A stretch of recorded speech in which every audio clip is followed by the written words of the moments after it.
Hello, bienvenue dans ma chaîne. Aujourd'hui, nous allons nous rendre dans les Balkans, plus particulièrement en Serbie et en Bulgarie. Ça sera une première pour moi concernant la Serbie, dans un pays de l'ex-Yougoslavie, et la seconde pour la Bulgarie. Pourquoi les Balkans? C'est une région que je connais assez peu. La dernière fois, je m'étais rendu en Albanie, il y a 7 ans en Bulgarie. Belgrade semble avoir pas mal d'atouts. J'ai vraiment hâte de l'explorer. Ensuite, je ferai une petite halte de 2 heures à Niš. Et pour terminer, je passerai 2 nuits à Sofia en Bulgarie. Installez-vous confortablement. Je vous emmène dans les Balkans.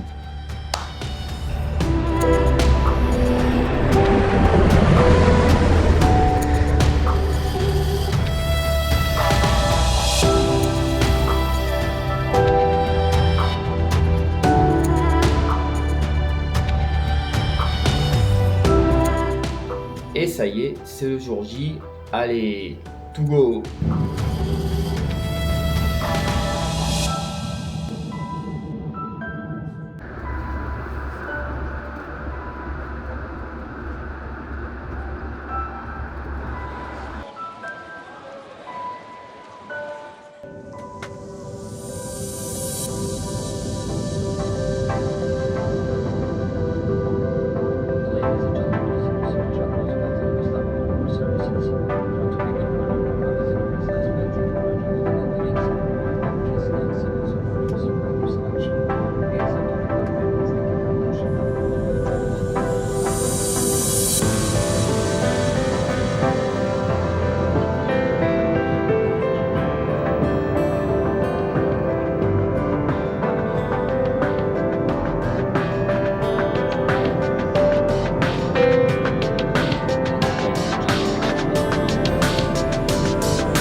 Da se na mene ljute, mili moj.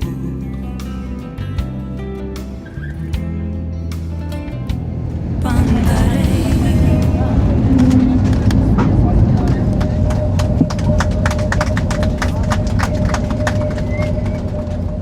I da život sve se menja, šta je tvoje doviđenja, Pandarej.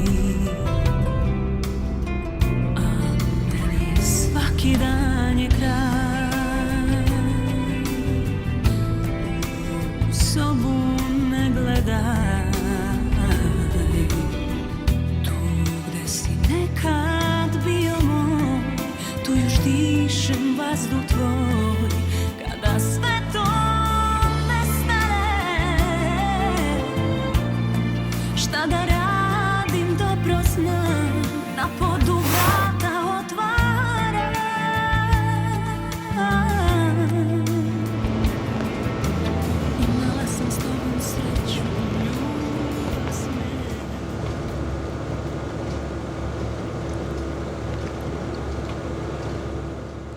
Et me voici à Belgrade. Je suis bien arrivé aux alentours d'1 h du matin. Je suis parti aux alentours de 23h15. Le vol s'est très bien passé. Il y a eu quelques petites turbulences et rien de méchant. J'ai commandé un taxi via Booking. Ça m'a coûté environ 20 €. Je suis bien arrivé à l'auberge de jeunesse Good People Hostel. J'ai opté pour le dortoir. À Belgrade, une chambre individuelle, il faut compter environ 40 à 50 € la nuit. Depuis quelques mois, j'opte beaucoup plus pour les dortoirs afin de rencontrer du monde, ce qui n'est pas vraiment le cas avec un hôtel classique. Un petit peu fatigué, j'ai dormi environ 4 heures. Je vais prendre la direction de la forteresse de la ville. Il faut que je fasse vite. Avec l'absence de décalage horaire, la nuit tombe aux alentours de 15h-16h. Petit aperçu de la presse locale. Alors en Serbie, tout comme en Bulgarie, en Macédoine et un petit peu en Bosnie-Herzégovine, on utilise l'alphabet cyrillique. Prendre au début, ça peut être assez déroutant. Il suffit de reconnaître certaines lettres, comme par exemple le D. Partons pour l'exploration de la capitale serbe.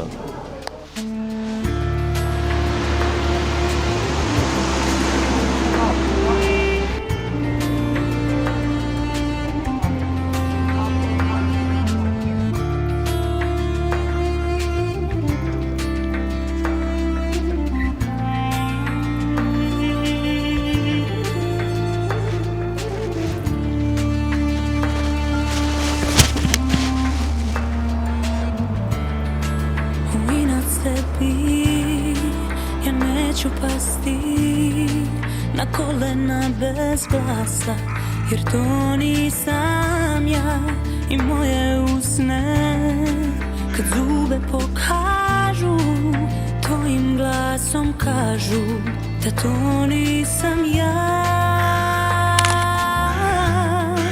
Sebe sad upoznajem,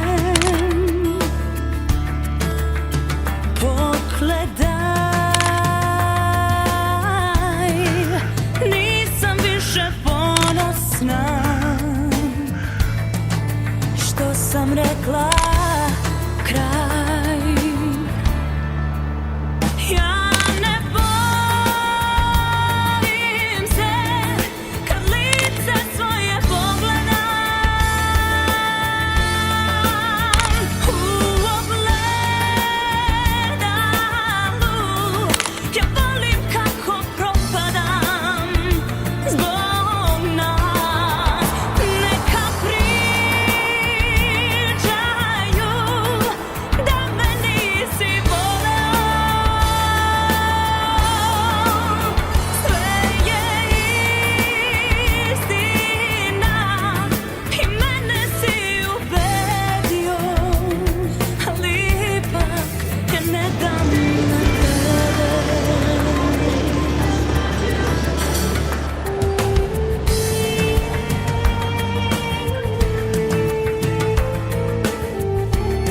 Ma première journée est en train de s'achever. J'ai visité la forteresse ainsi que son musée qui retrace le passé militaire de la Serbie. La visite est assez déroutante. Il y a pas mal d'artillerie, de chars. Je me suis rendu dans l'une des rues principales les plus fréquentées et ensuite au bord du Danube, dans la périphérie de la ville.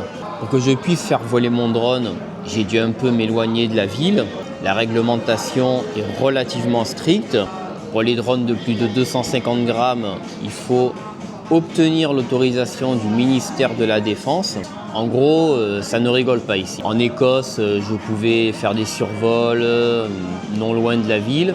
Dans 2 jours, je serai à Sofia. Et en Bulgarie, la réglementation est bien plus souple. Au programme demain, je vais me rendre au mont Avala. On trouve une tour de télévision. Petit bémol, il faut compter 1h30 de transport aller-retour. Les transports publics à Belgrade sont gratuits depuis début 2025. La gratuité des transports a pour but de limiter la pollution et les embouteillages. Il n'y a malheureusement pas de métro. Vos embouteillages, c'est un peu un cauchemar. La nuit est tombée aux alentours de 16h. Et ce qui est assez rigolo, on a l'impression que c'est le soir. En gros, je mange, il est 17h30 voire 18h. Dans les pays baltes, c'est encore bien plus impressionnant. La nuit tombée aux alentours de 15h de l'après-midi. La spécialité locale. Alors dans les pays de l'Est, on mange beaucoup de produits à base de porc, de saucisses, etc. Une côte de porc à la sauce. Trouvez également du paprika. Il est temps de regagner mon auberge de jeunesse pour un sommeil bien mérité.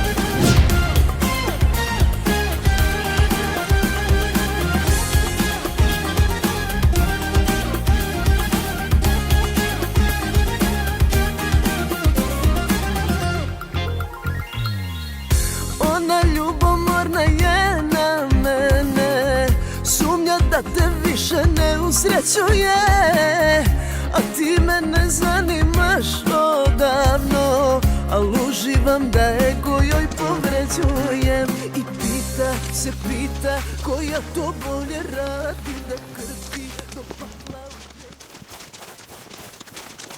Da se nismo voleli, jedno za drugim kao oganj goreli, i da od tuge nismo se razboleli kad smo se rastali.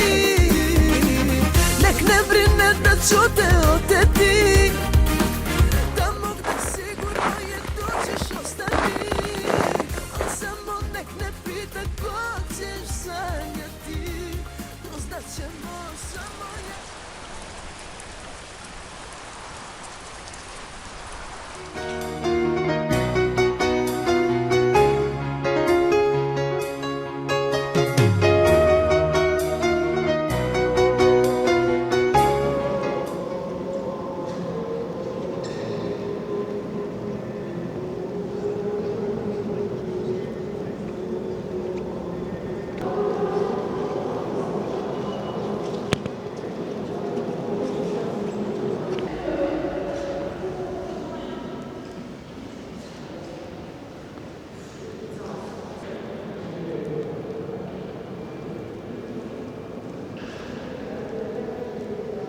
sa devojkom si bio, juče sam videla te slučajno.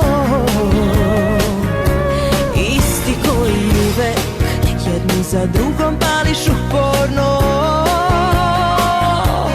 O, zašto nisam i ja cigareta bez filtera,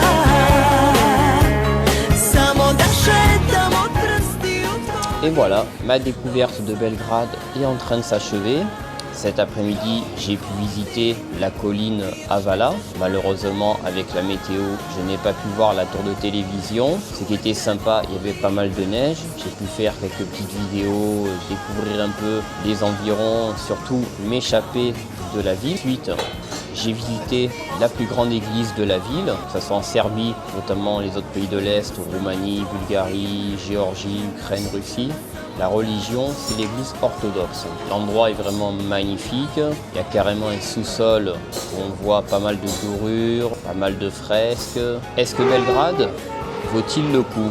Oui, mais pour une journée. Entre la forteresse, la principale église et pour terminer la grande avenue, en une journée, ça suffit amplement. À part ces attractions, je n'ai pas vu grand-chose. Belgrade n'est pas vraiment une ville touristique, ça commence un petit peu à devenir. Quels sont les avantages et les inconvénients de Belgrade? On va commencer par les avantages. Un avantage, les transports sont totalement gratuits, que ce soit les bus, les tramways, les trolleys, etc. Les tramways sont assez anciens. Pour moi, perso, ça donne un certain charme. Dans les villes de l'Europe de l'Est, malheureusement, les tramways à l'ancienne disparaissent peu à peu. Ils sont remplacés par des modèles similaires à l'Europe occidentale. L'expérience dans un tramway ancien, on entend le bruit des rails, c'est tout un charme. Si vous voulez vous rendre à la colline Avala, qui se situe à environ 10 km de la ville, on peut facilement s'y rendre en bus. Il y a également un tramway gratuitement. Autre avantage, la ville se fait facilement à pied. Passons aux inconvénients. Un peu la pollution. Il y a pas mal de voitures, beaucoup d'embouteillages. Savoir à Belgrade, malheureusement, il n'y a pas de métro. Pour les attractions, je m'attendais un peu à mieux. L'avenue principale est assez quelconque. En conclusion, si vous comptez visiter Belgrade, une journée ou 2 nuits suffit amplement. Si vous restez 2 jours, visitez la colline Avala. C'est un lieu assez sympa, on se retrouve dans la nature, loin de l'agitation et de la pollution de la capitale serbe. Demain, direction Niš pour une étape de 2 heures. Ça sera les dernières heures en Serbie. Et ensuite, demain soir, je serai à Sofia en Bulgarie. Ça sera mon second voyage dans ce pays.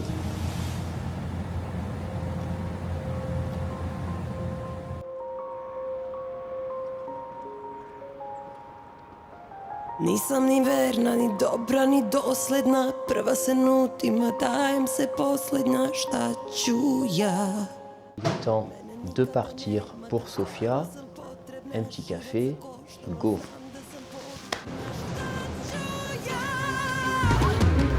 Voliš ti moj stepen oštećenja, ni za prodaju, a ni da se menja. Voliš ti ko lud sve moje mane, otapaš mi led sa tamne strane. Oštećene nikad nisu same.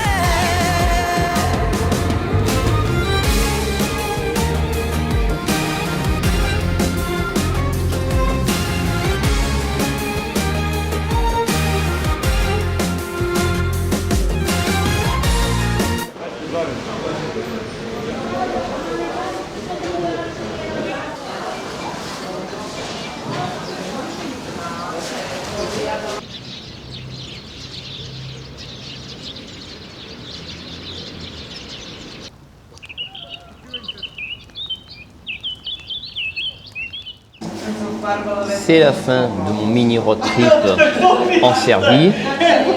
Je vais prendre le bus direction Sofia en Bulgarie.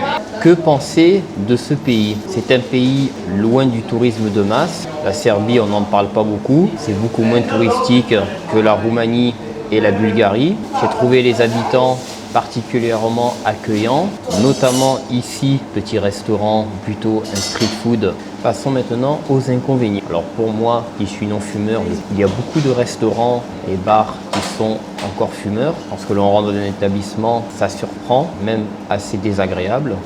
Je suis actuellement à Niš. C'est assez sympa. J'ai pu visiter la forteresse qui se situe un peu en hauteur, non loin de la gare routière. Observer des vestiges de l'époque ottomane. Pour ce qui est du reste de la ville, au niveau timing, ça risque d'être un peu trop juste. J'ai préféré me contenter uniquement de la forteresse. Les habitants accueillants, la cuisine serbe est assez riche. Elle ressemble beaucoup à ce que l'on trouve en Hongrie et en Bulgarie. L'alcool national ici, c'est le rakia. On va cette fois parler du coût de la vie. Est-ce que la Serbie est chère? Les prix sont comparables à la Roumanie. Pour ce qui est du taxi, ce matin, je voulais prendre un tramway de mon auberge jusqu'à la gare routière de Belgrade. J'ai dû me rabattre sur un taxi. La course via l'application Yandex Go m'a coûté au final 10 € pour 8 km. Pour ce qui est de la nourriture, ça reste abordable. Un restaurant assez correct, plat plus boisson, 15 à 17 €. Pour ce qui est de l'hébergement, chambre d'hôtel individuelle, il faut compter entre 40 et 50 €, une quarantaine d'euros pour un Airbnb. J'ai opté pour le dortoir au Good People Hostel. La nuitée m'a coûté environ 15 €. Faut-il venir en Serbie? Oui, il y a pas mal de choses à voir. Malheureusement, sur 2 jours et demi, j'ai dû me contenter de l'essentiel, de Belgrade et un petit peu de Niš. J'aurais bien voulu visiter les célèbres gorges, qui sont l'une des plus vertigineuses d'Europe. Il est temps de regagner la gare routière, direction Sofia. Bye bye, Serbia.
Et me voici en Bulgarie, à Sofia. Je suis arrivé hier aux alentours de 20h30. Le trajet en bus depuis Niš a duré environ 4 heures. Alors au départ, je pensais que ça durait 5 heures, mais j'avais oublié qu'il y avait le décalage horaire. Il faut compter 1 heure, le temps de passer la frontière. À la sortie du territoire serbe, j'ai eu le droit à un tampon, comme à l'entrée. Pour ce qui est de l'entrée sur le territoire bulgare, pas besoin de tampon. Ce pays a rejoint l'Union européenne. De la gare de Sofia, je me suis rendu jusqu'à l'auberge de jeunesse à pied. L'extérieur paraît assez propre et moderne, mais une fois rentré à l'intérieur, j'ai vite déchanté, surtout au niveau de la propreté. Les sanitaires sont relativement dégueulasses. Alors, je ne sais pas s'ils font le ménage 1 fois, 2 fois par jour, mais ça laissait vraiment désirer. J'ai carrément été contraint de nettoyer moi-même, y compris ma capsule. Vu l'état des lieux par rapport à celle de Belgrade, un foyer me rend compte de tout, quoi. Pour ce qui est des douches, il n'y a pas de séparation. C'est la première fois que je vois ça dans une auberge. C'est mon second voyage en Bulgarie. Pourquoi venir une seconde fois? C'est un pays qui m'a toujours attiré. Mon tout premier voyage en Roumanie, Bucarest se situe à seulement 40 km de la frontière bulgare. Curiosité, je voulais à tout prix me rendre chez le voisin. Et à cette époque, j'étais tout excité parce qu'en Bulgarie, l'alphabet, tout est en cyrillique, un peu comme en Russie, Ukraine, Macédoine. C'est rigolo, je crois vraiment en ex-URSS. En 2018, je voulais à tout prix explorer ce pays en profondeur. Je me suis rendu à Sofia et Plovdiv. Voici quelques photos en 2018. La fameuse cathédrale. la Grande Place et Plovdiv. On pense à l'alphabet cyrillique, forcément on pense souvent à la Russie ou l'Ukraine. Cet alphabet a été inventé ici en Bulgarie. C'est un pays attachant. Je voulais revoir cet alphabet, la culture, l'ambiance. C'est un pays dont on ne parle pas beaucoup, qui mérite d'être connu davantage. Au niveau du hochement de la tête, lorsque l'on dit oui, on fait comme ça. Et lorsque l'on dit non, on fait comme ça. C'est inversé. En perso, je n'ai pas trop remarqué. J'ai vu ça sur Internet. Au programme aujourd'hui, je vais me rendre à Pancharevo. Il y a un lac artificiel ainsi que des thermes. Le centre-ville de Sofia, revoir la cathédrale. J'aimerais bien me rendre au mont Vitocha. Il paraît que c'est sympa à voir. Il y a même une station de ski à proximité. Je vais peut-être m'y rendre ce matin. Il me reste une journée pour profiter de la capitale bulgare. Demain, de bonne heure, j'ai l'avion très tôt à 7h du matin. Allez, go pour l'exploration.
s'achève ce soir. J'ai fait pas mal de choses.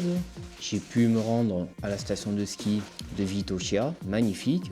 J'ai pu faire voler le drone, des images à couper le souffle. Pour s'y rendre depuis Sofia, il faut compter environ 50 minutes. Il faut prendre la ligne 66. La fréquence de passage est de 1 bus toutes les heures. Je me suis rendu à Poncharevo où il y a une réserve d'eau artificielle ainsi qu'une piscine chauffée. Le prix d'entrée est d'environ 12 €, à peu près 25 lèvres. Très bonne ambiance. Je me suis retrouvé seul avec les locaux. C'est vraiment sympa. J'ai profité pour faire de belles images aériennes. Et pour terminer, j'ai visité la célèbre cathédrale Nelvitsky et ensuite le palais national de la culture. Un très beau marché de Noël. J'ai pu boire un vin chaud. Rue du Palais, toujours à l'aspect assez soviétique. Pour ce qui est de la cathédrale, l'intérieur magnifique. On ne peut pas prendre de photos à l'intérieur. Faites très attention parce qu'il y a quelqu'un qui vérifie à chaque fois. Si vous tentez de prendre des photos, vous risquez d'avoir pas mal de problèmes. Passons au bilan de ce mini road trip. La Bulgarie vaut-elle le coup?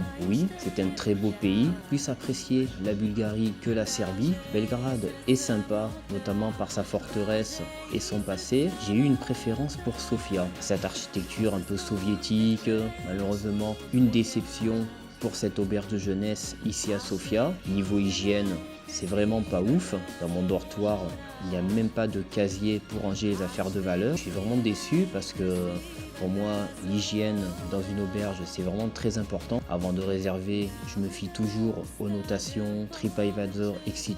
De l'extérieur, on peut voir à l'air moderne. Pas vraiment une auberge, c'est plus un foyer. La clientèle n'inspire pas vraiment confiance. Sont maintenant au coût de la vie. Que ce soit à Belgrade ou ici à Sofia, le coût de l'alimentation, les taxis ou l'hébergement, si on veut une chambre privée, est relativement cher. Il y a vraiment eu une forte inflation en Europe de l'Est. La première fois que j'étais en Bulgarie, c'était il y a 7 ans. Il y avait vraiment une différence de prix. Aujourd'hui, tout a doublé quasiment. Et pour terminer, ces deux pays valent le coup. Si j'ai une préférence pour la Bulgarie, la Serbie est tout aussi belle à voir. J'aurais bien voulu visiter les Grands Canyons. La Serbie, c'est vraiment plus le passé médiéval et la Bulgarie soviétique. Seule chose que je vous déconseille, c'est cette auberge de jeunesse pour 15 €, voire même pour plus cher. Il y a certainement mieux ici à Sofia. Il est temps de regagner mon lit. Demain, lever très matinal à 4 h du matin, direction Nice. Bye bye Bulgaria.